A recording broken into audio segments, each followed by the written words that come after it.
adik-adik, selamat hari Minggu. Minggu ini ketemu lagi sama Kak Esi di ibadah teruna. Nah, sebelum mulai ibadah, Kak Esi minta adik-adik untuk siapkan Alkitabnya, duduk yang manis, kita akan mulai ibadah kita. Kalau sudah, Kak Esi undang adik-adik untuk bangkit berdiri, kita akan bernyanyi Mars Teruna.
Adik-adik dipersilahkan duduk kembali, kita akan mengambil saat teduh.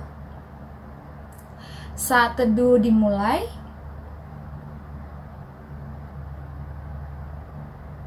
Saat teduh selesai, Kak Esi undang adik-adik untuk kembali bangkit berdiri, kita akan bernyanyi memuji Tuhan dari Kidung Jemaat 1, Haleluya Pujilah.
Adik-adik, mari kita berdoa.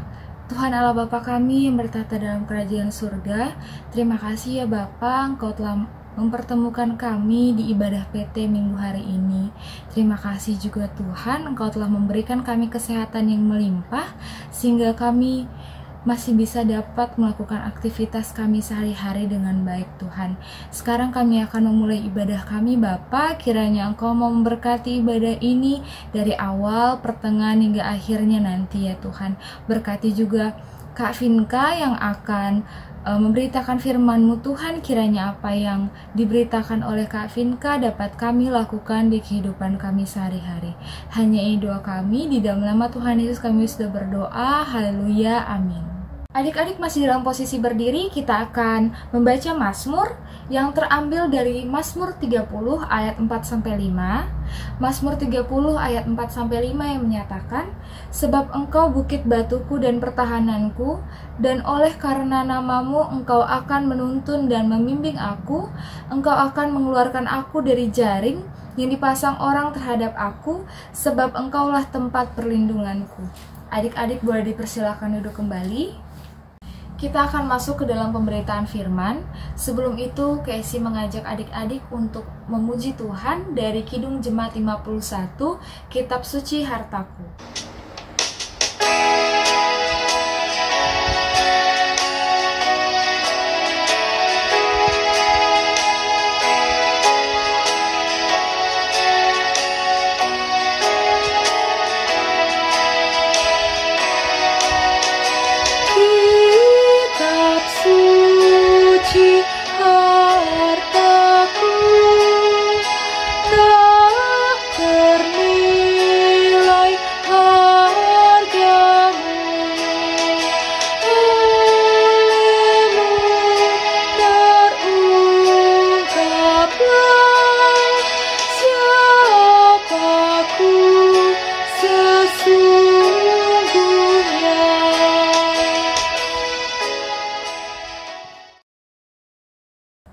Untuk pemberitaan firman, Kak Vinka dipersilahkan.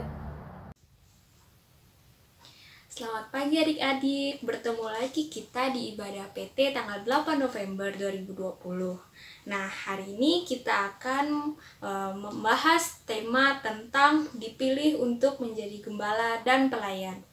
Bacaan kita pada pagi hari ini terambil dari Imamat pasalnya yang ke-8 ayat 1-30 yang menyatakan, "Pentahbisan Harun dan anak-anaknya.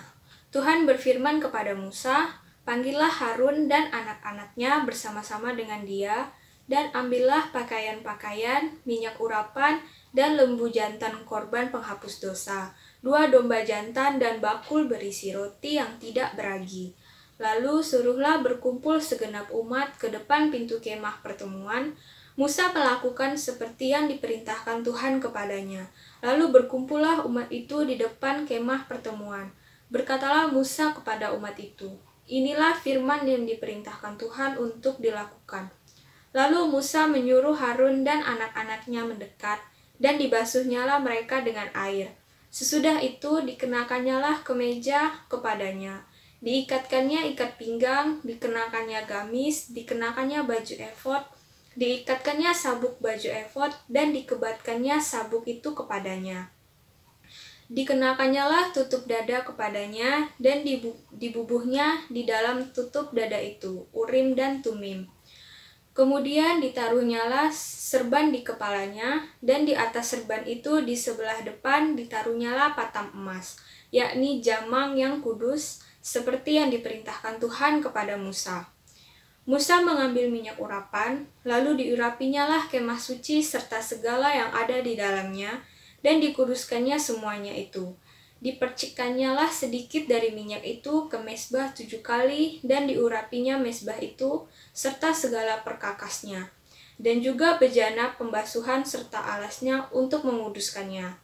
Kemudian dituangkannya sedikit dari minyak urapan itu ke atas kepala Harun, dan diurapinya dia untuk menguduskannya. Musa menyuruh anak-anak Harun mendekat, lalu dikenakannya kemeja kepada mereka. Diikatkannya ikat pinggang dan dililitkannya destar, seperti yang diperintahkan Tuhan kepada Musa. Disuruhnyalah membawa lembu jantan korban penghapus dosa. Lalu Harun dan anak-anaknya meletakkan tangannya ke atas kepala lembu jantan korban penghapus dosa itu. Lembu itu disembelih, lalu Musa mengambil darahnya. Kemudian dengan jarinya dibubuhnyalah darah itu pada tanduk-tanduk mezbah sekelilingnya. Dan dengan demikian disucikannya mezbah itu dari dosa. Darah selebihnya dituangkannya pada bagian bawah mezbah. Dengan demikian dikuduskannya mezbah itu dan diadakannya pendamaian baginya. Diambillah segala lemak yang melekat pada isi perut, umbai hati, kedua buah pinggang, serta lemaknya. Lalu Musa membakarnya di atas mezbah. Tetapi lembu jantan itu dengan kulit, daging, dan kotorannya dibakarnya habis di luar perkemahan, seperti yang diperintahkan Tuhan kepada Musa. Kemudian disuruhnya membawa domba jantan korban bakaran, lalu Harun dan anak-anaknya meletakkan tangannya ke atas kepala domba jantan itu. Domba itu disembelih, lalu Musa menyiramkan darahnya pada mezbah sekelilingnya. Domba itu dipotong-potong menurut bagian-bagian tertentu. Lalu Musa membakar kepalanya dan bagian-bagiannya dan lemaknya. Tetapi isi perut dan betisnya dibasuh dengan air. Lalu Musa membakar seluruh domba jantan itu di atas mezbah. Itulah korban bakaran, yang baunya menyenangkan, yakni suatu korban api-apian bagi Tuhan, seperti yang diperintahkan Tuhan kepada Musa.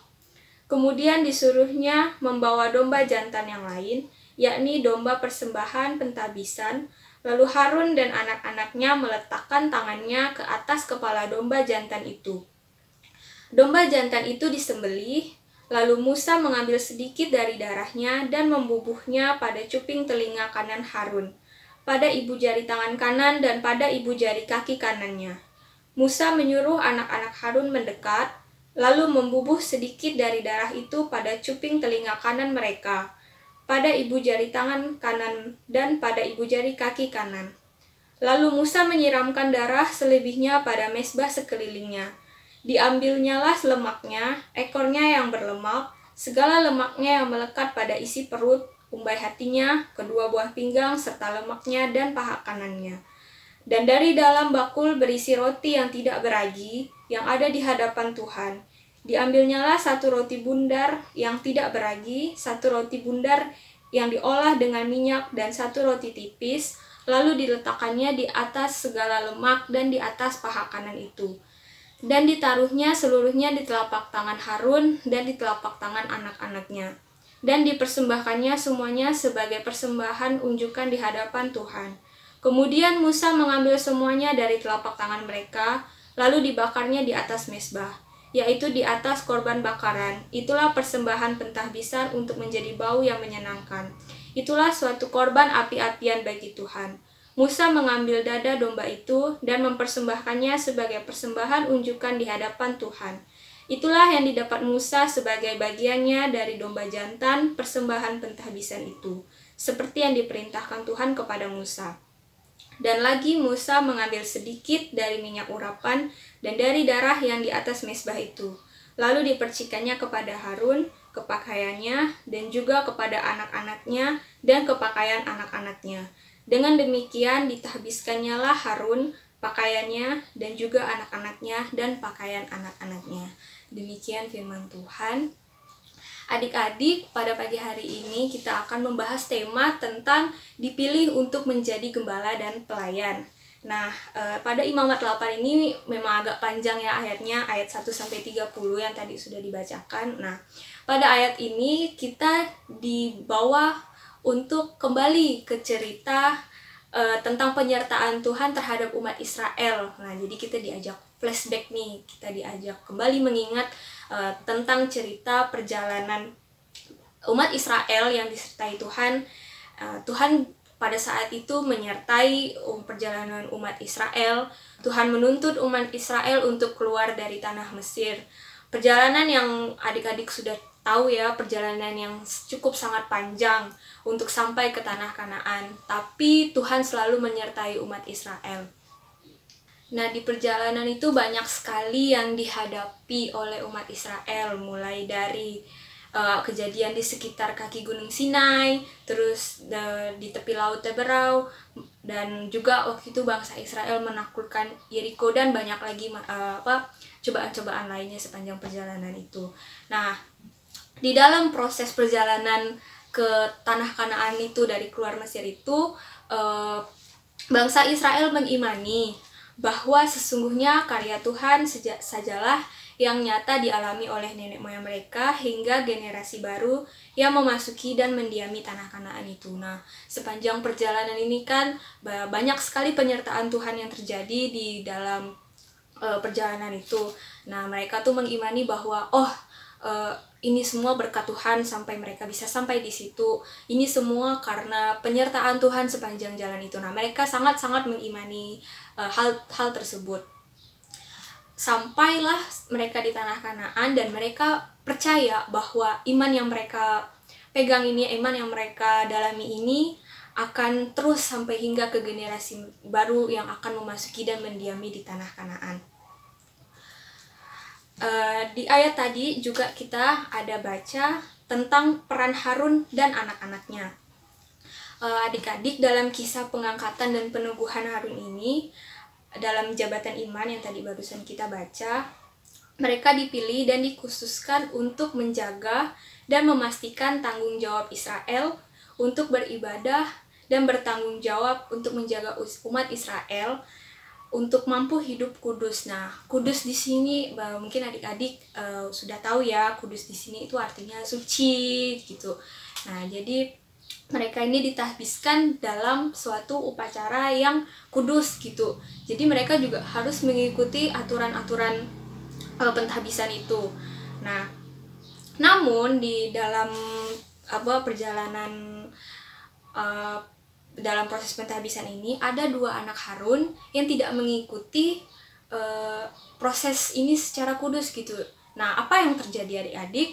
2 anak Harun ini mati atau meninggal. Nah, karena mereka tidak mengikuti aturan pentahbisan tadi. Nah, akhirnya mereka mati karena mereka tidak bisa menyelesaikan pentahbisan ini dengan cara yang kudus. Nah, karena itu tadi pentahbisan itu adalah sesuatu yang kudus, yang suci, yang harus dilakukan dengan tidak main-main. Nah, tadi seperti kita baca di ayatnya yang ke-12 ya, dituangkannya sedikit dari minyak urapan ke atas kepala Harun dan diurapinya lah dia untuk menguduskannya. Nah, jadi di sini itu proses pentahbisannya itu sangat suci sekali. Nah, 2 anak Harun ini tidak dapat menyelesaikan pentahbisan ini secara kudus. Mereka mungkin main-main atau sebagainya hingga mereka mati karena mereka tidak dapat menyelesaikan proses pentahbisan itu secara kudus. Nah, sama juga, ini juga berkaitan dengan IHMPT. Nah, kita kaitkan dengan IHMPT seperti biasa. Kalau kita tidak melakukan secara daring, kita lakukan di gereja. Nah, mungkin pastikan sebelum ibadah kakak layannya bilang, tolong dong matiin HP-nya atau di silent dulu handphonenya, jangan dimainkan handphonenya. Terus selama berjalannya ibadah, jangan ribut, jangan membuat onar, jangan membuat kegaduhan, perhatikan kakaknya yang di depan. Nah, itu juga termasuk melakukan sesuatu yang kudus, karena ibadah hari Minggu Persekutuan Teruna itu juga termasuk hal yang kudus. Karena kan IHMPT itu kan juga ibadah itu kan relasi untuk membangun relasi kita dengan Tuhan. Nah, untuk itu biasanya kan pasti sebelum mulai kakaknya selalu bilang kita harus tenang, harus handphonenya harus di silent dan sebagainya. Nah, karena ini dilaksanakan secara daring, mungkin saat ini mungkin ada juga adik-adik yang menonton video ini sambil baring atau masih pakai daster atau sambil makan. Nah, coba adik-adik kita lakukan seperti kita lakukan ibadah PT seperti yang kita lakukan di gereja. Nah, kita lakukan di rumah itu juga kita lakukan sama seperti di gereja, tidak makan, tidak sambil baring, tidak sambil main handphone. Mungkin selama ini saat kakak-kakaknya menjelaskan, mungkin adik-adik ada yang main handphone, online WhatsApp, buka Instagram dan sebagainya. Nah, coba itu diubah, karena IHMPT baik daring maupun luring itu adalah sesuatu yang kudus. Karena itu tadi IHMPT adalah untuk membangun relasi kita dengan Tuhan. Jadi kita harus serius, kita harus mengikuti prosesnya dari awal hingga akhir secara sopan dan sebagainya. Nah, mungkin saat ini adik-adik ada yang sambil baring, terus belum cuci mukanya masih muka bangun tidur. Nah, itu tolong diubah. Kita biasakan kebiasaan kita di gereja, kita samakan dengan ibadah kita di rumah walaupun ini secara daring, karena itu tadi IHMPT adalah kegiatan untuk membangun relasi dengan Tuhan. Nah, IHMPT juga adalah sesuatu hal yang kudus gitu ya, jadi kita lakukan apa yang kita lakukan di gereja, kita sama lakukan dengan yang di rumah. Nah, dari ayat yang tadi kita baca adik-adik, kita dapat menyimpulkan bahwa sebagai teruna atau teruni, hidup kita ini penuh dengan anugerah Tuhan, walaupun mungkin secara tidak langsung kita tidak sadar gitu ya, apalagi di umur adik-adik ini kan, jadi masih kayak yang sering memberontak kayak gitu. Nah, mungkin selama perjalanan itu Tuhan banyak sekali menyampaikan atau memberikan anugerahnya kepada kita, walaupun tanpa kita sadari ya. Nah, tiap hari kita misalnya melakukan sesuatu yang kita tidak suka nih ya, tapi dalam penyertaan Tuhan tugas itu selesai. Nah, itu termasuk hal yang disertai oleh Tuhan. Misalnya adik-adik kan online sekolahnya.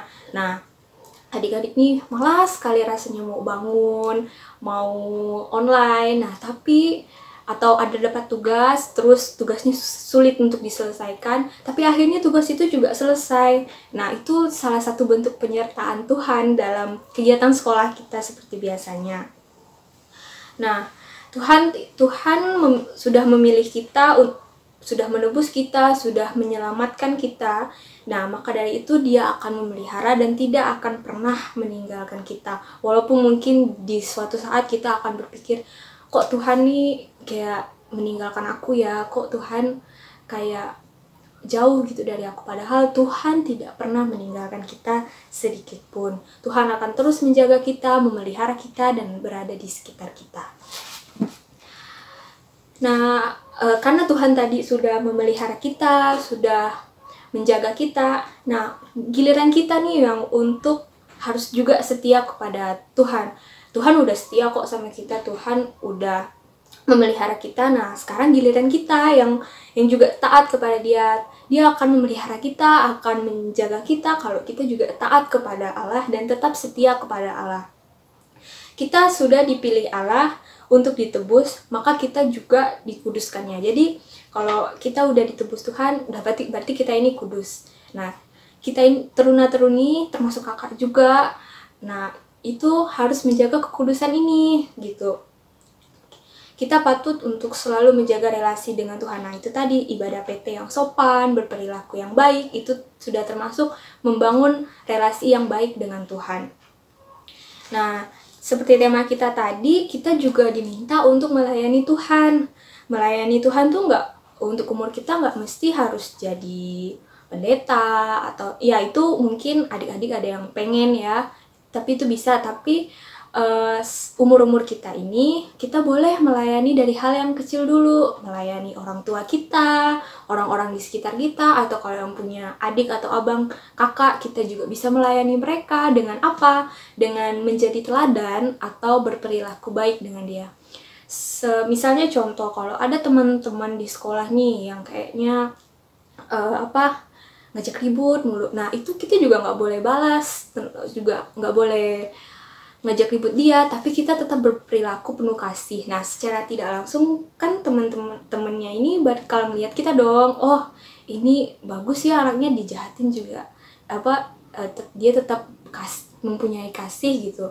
Nah, nanti tuh temennya juga bakalan lihat, oh iya ya, bagus ya ini. Nah, itu termasuk menjadi teladan untuk teman-teman dan orang-orang di sekitar kita dengan cara berperilaku yang baik.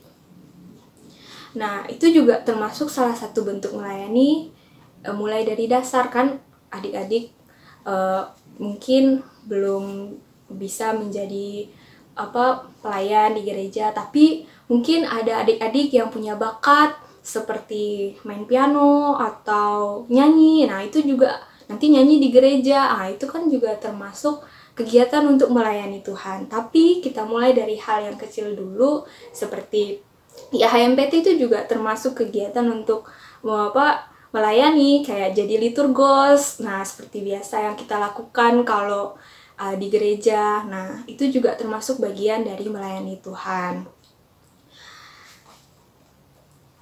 Nah, adik-adik, dari ayat yang sudah kita baca ini, kita diminta untuk tetap melayani Tuhan dan tetap setia kepada Tuhan. Adik-adik diminta untuk tetap melayani Tuhan walaupun dari hal yang paling kecil, hal yang paling dasar. Tuhan gak melihat berapapun umur kalian, Tuhan gak melihat seberapa besar kalian melayani Tuhan. Tapi jika kalian lakukan itu dengan penuh sungguh-sungguh, penuh dengan kekudusan, maka Tuhan juga udah senang gitu. Nah, mulai seperti yang tadi kakak bilang, mulai dari beribadah IHMPT yang kudus itu juga termasuk menyenangkan hati Tuhan. Nah, melayani Tuhan juga tidak mesti melulu di gereja, tapi bisa dimanapun kita berada, seperti di sekolah, di rumah juga kita bisa melayani Tuhan. Kita bisa melayani orang tua kita bisa melayani kakak atau saudara, adik, abang, semuanya kita bisa. Mulai dari hal yang kecil, Tuhan sudah menilai dan Tuhan juga sudah melihat. Nah, kita juga diminta untuk tetap menjaga kekudusan kita. Nah, kita harus menjadi teladan dengan berperilaku baik bagi sesama dan untuk orang-orang di sekitar kita. Kalau mungkin adik-adik bisa melayani teman dan orang-orang di sekitar adik-adik juga. Oke adik-adik, kakak harap adik-adik bisa melayani Tuhan dengan baik, mengikuti IHMPT yang kudus, karena IHMPT juga termasuk hal yang kudus, kegiatan yang kudus. Jadi adik-adik juga dapat mengikuti IHMPT dengan sopan dan baik, karena dapat membangun relasi yang baik dengan Tuhan. Amin. Untuk merespon firman Tuhan yang barusan saja kita dengar, kita akan menyanyi dari Gita Bakti 69, Ku Mulai Dari Diri Sendiri.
Adik-adik, kita akan masuk ke dalam doa syafaat. Untuk adik-adik yang mungkin mempunyai pokok doa yang mau untuk didoakan, boleh chat kakak layannya supaya nanti di ibadah PT yang akan datang dapat didoakan. Teman-teman, mari kita berdoa. Tuhan Allah Bapa kami yang bertata dalam kerajaan surga, kami kembali hadir kepadamu Tuhan. Kami ingin mengucapkan terima kasih atas berkat yang melimpah yang telah Kau berikan pada kami selama 1 minggu kemarin Tuhan. Terima kasih atas penyertaan-Mu selama 1 minggu kemarin untuk mendampingi adik-adik yang sedang bersekolah Tuhan. Kau dampingi mereka dalam pengerjaan tugasnya, Engkau mendampingi mereka dalam kegiatan sehari-harinya Tuhan. Terima kasih. Kiranya Engkau dapat memberkati mereka di satu minggu yang akan datang Tuhan. Kau berkati mereka, Kau lindungi, Kau pelihara mereka Tuhan. Kau berkati sekolah mereka dalam proses pengerjaannya. Kau berkati juga guru-guru mereka dalam menyampaikan ilmunya Tuhan.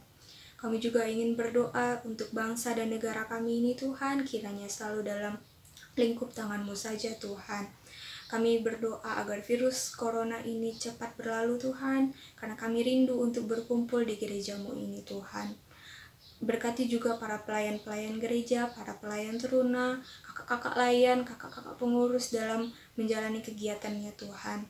Kiranya semuanya hanya di dalam tangan-Mu saja Tuhan.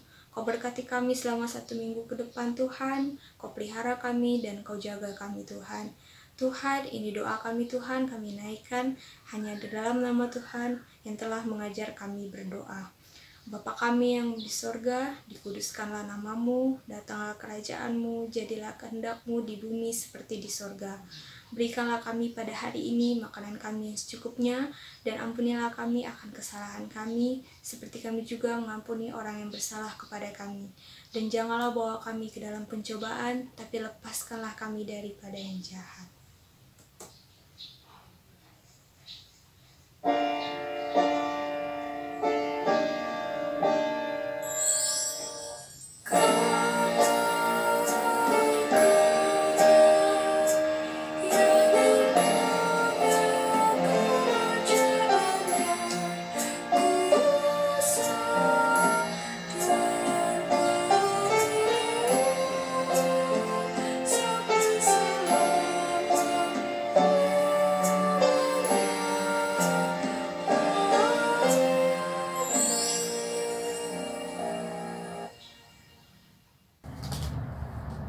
Kita akan memberikan persembahan seperti ada tertulis di dalam 2 Korintus 9 ayatnya yang ke-12 yang menyatakan, sebab pelayanan kasih yang berisi pemberian ini bukan hanya mencukupkan keperluan-keperluan orang-orang kudus, tetapi juga melimpahkan ucapan syukur kepada Allah. Kita akan bernyanyi dari pelengkap Kidung Jemaat 216, berlimpah sukacita di hatiku. Berlimpah sukacita di hatiku, di hatiku, di hatiku, berlimpah sukacita di hatiku, tetap di hatiku, aku bersyukur, bersukacita, kasih Tuhan diam di dalamku. Bersyukur, bersukacita, kasih Tuhan diam di dalamku.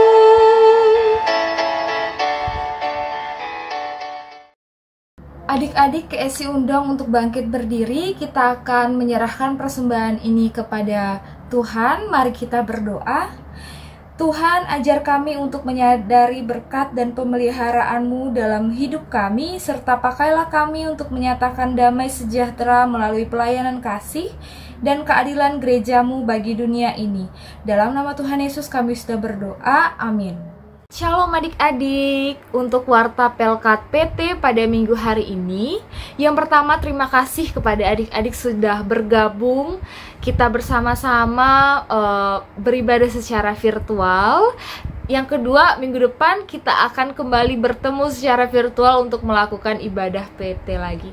Tetap gunakan masker dimanapun adik-adik berada. Jangan lupa cuci tangan selalu. Yo, hari ini hari spesial untuk dirimu. Bertambah 1 tahun untuk usiamu. Bertambah lagi, bertambah untuk dewasa. Temukan jati diri untuk lebih berarti. Buanglah jauh jalan pikiran anak kecil. Jaga emosi dan juga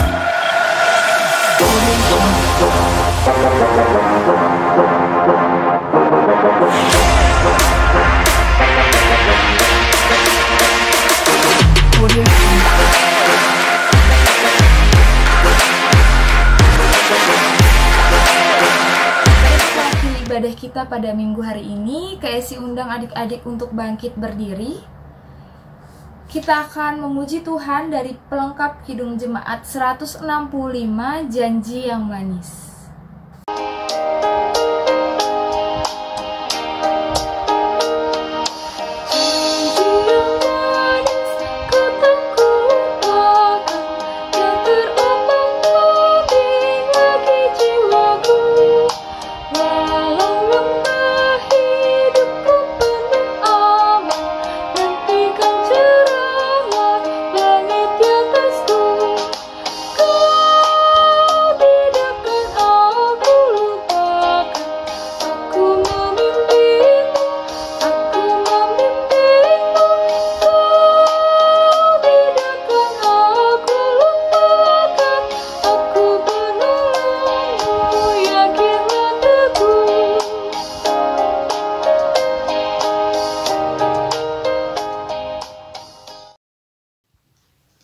Adik-adik, untuk menutup ibadah kita pada hari ini, marilah kita bersatu di dalam doa.